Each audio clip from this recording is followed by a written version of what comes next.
Last week, we told you about the blockbuster defamation verdict against CNN. Jake Tapper's show, The Lead, in 2021, ran a report by a reporter named Alex Marquardt that accused Navy veteran Zachary Young of exploiting, quote, desperate Afghans by demanding, quote, exorbitant fees and operating in a, quote, black market while offering evacuation services after Joe Biden's disastrous withdrawal from Afghanistan. CNN scrubbed the report from the internet, but we have it here, which you can watch for yourself. As CNN's Alex Marquardt has discovered, Afghans trying to get out of the country face a black market full of promises, demands of exorbitant fees, and no guarantee of safety or success. What is the U.S. doing that you know of to try to get you and your family out? Unfortunately, they are not doing now anything. Up to 31st, they said everything is closed and it's finished. We did not receive anything back from U.S. Embassy or from any other organization. So he went online, where he found a man named Zachary Young, who is one of many advertising evacuations from Afghanistan, posting just this week, "We can deliver."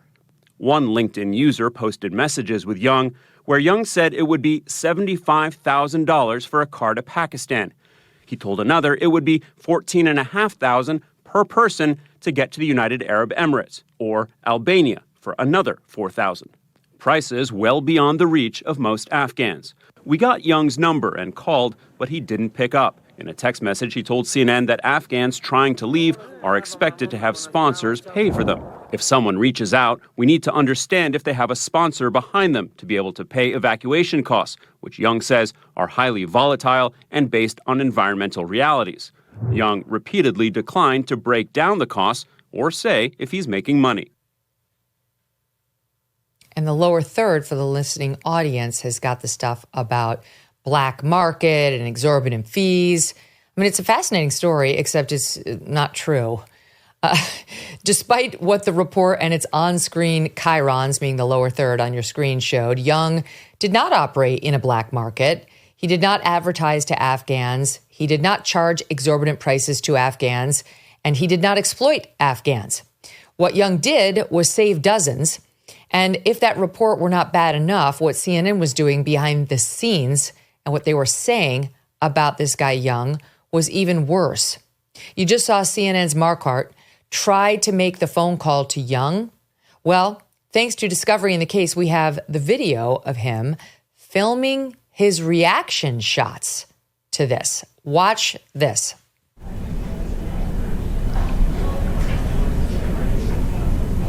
Okay. They roll on that? Oh, well. Theater. Yeah. Theater, not news. Theater's great. I love theater. It's super fun. It's not news. And you don't really generally get sued for doing fake things on stage on Broadway. It's kind of the nature of the business. It's not the nature of our business. This is not the only problem. Texts show this guy Marquardt writing, "We gonna nail this Zachary Young MFer." And other CNN employees calling him a shit, an a-hole, and a shitbag. This is relevant because in a case like this, you generally have to prove that they behaved with some malice, depending on whether the court finds Mr. Young a public figure. And those would be exactly the kind of texts that would suggest there is some. And take a look at your screen here. Producer Michael Conte said Young had a, quote, punchable face. He was asked about this text in his deposition, and he did not back down. Watch. So I paused the video here at like 3 minutes and 8 seconds. And there's a photograph on the screen. Do you understand that to be Zachary Young? I understand that to be Zachary Young. Do you think he has a punchable face? Yeah. So why do you think that? Probably the smirk and the sunglasses. This is not what you would call a good witness for CNN. I think it's unbelievable.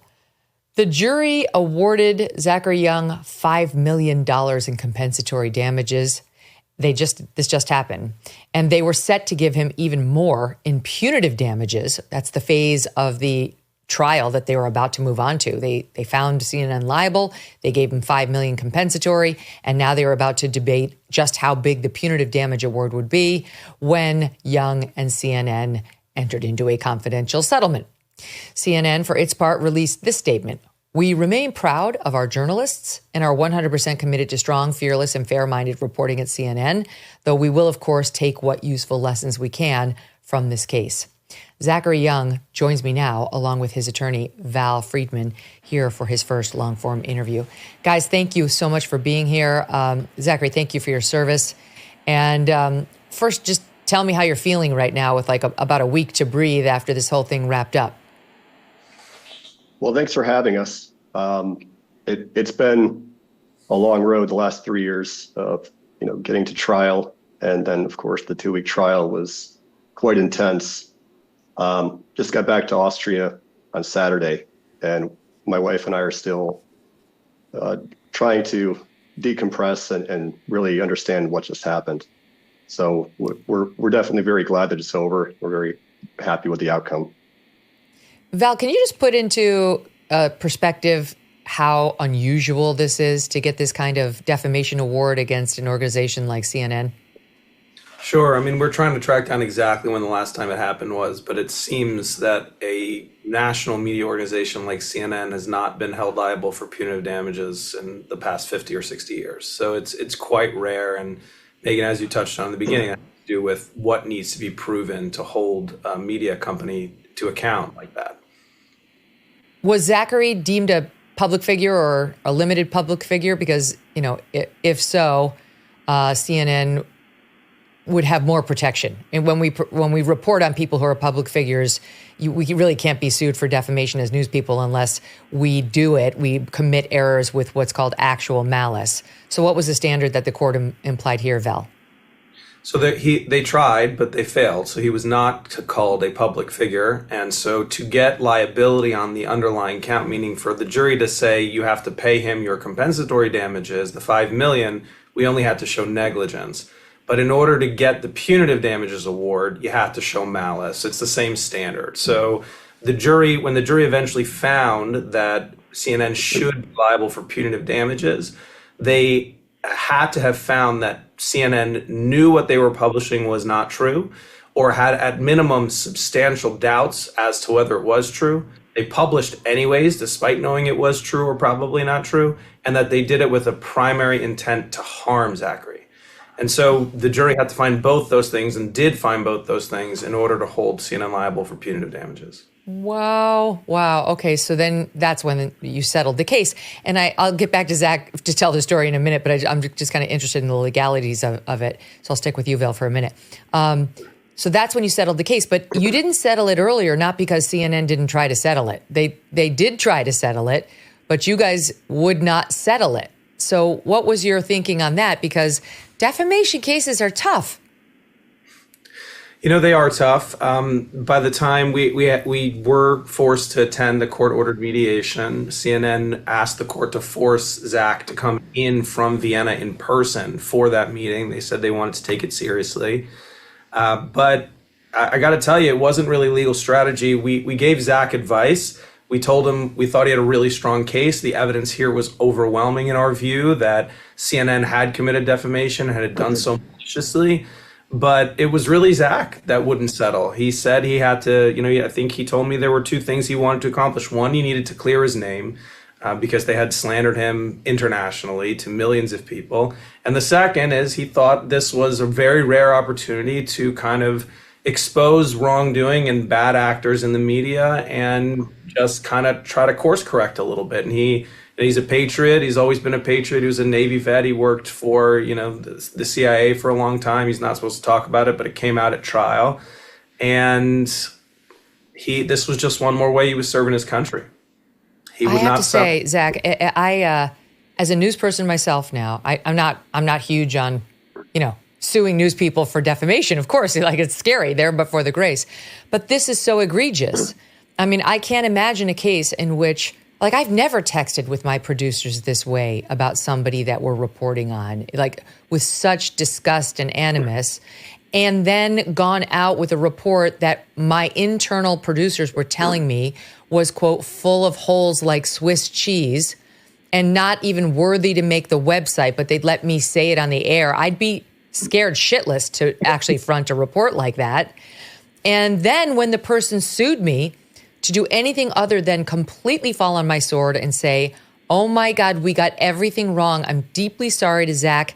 And frankly, I probably would have put you on the air to let you tell me to my face in front of my audience how wrong I was. That's truly how I would have handled it had I ever been in such a terrible situation. But all you got out of CNN, from what I read, is, and we'll do the backstory in a second, was like this generic sort of Pamela Brown sitting in for Jake Tapper, anodyne, milquetoast, correction, and generic, like, we're sorry. Is that basically all you had prior to filing the lawsuit? It is. And, now that I understand more about the legalities, I understand why they did it. It wasn't a sincere correction or apology. And in fact, when we deposed all of CNN's witnesses, more than a dozen, including their corporate rep, they all retracted their apology. They said that they disagreed with it. They were never consulted about it, the reporters, the editors, the CNN corporate rep, and that it was made for legal reasons by lawyers. So that was pretty disturbing to hear. Increased tariffs on our trade partners, tax cuts, and regulation changes. There's a reason why gold is a diversification tactic now more than ever. Birch Gold is releasing their ultimate guide for gold in the Trump era with a foreword by Donald Trump Jr. To get your free copy, along with Birch Gold's free information kit on gold, text MK to the number 989898. Here are the facts. The national debt continues to increase. Our interest payments on the national debt continue to increase. So gold is an important option, and it can be your hedge against a weakened dollar.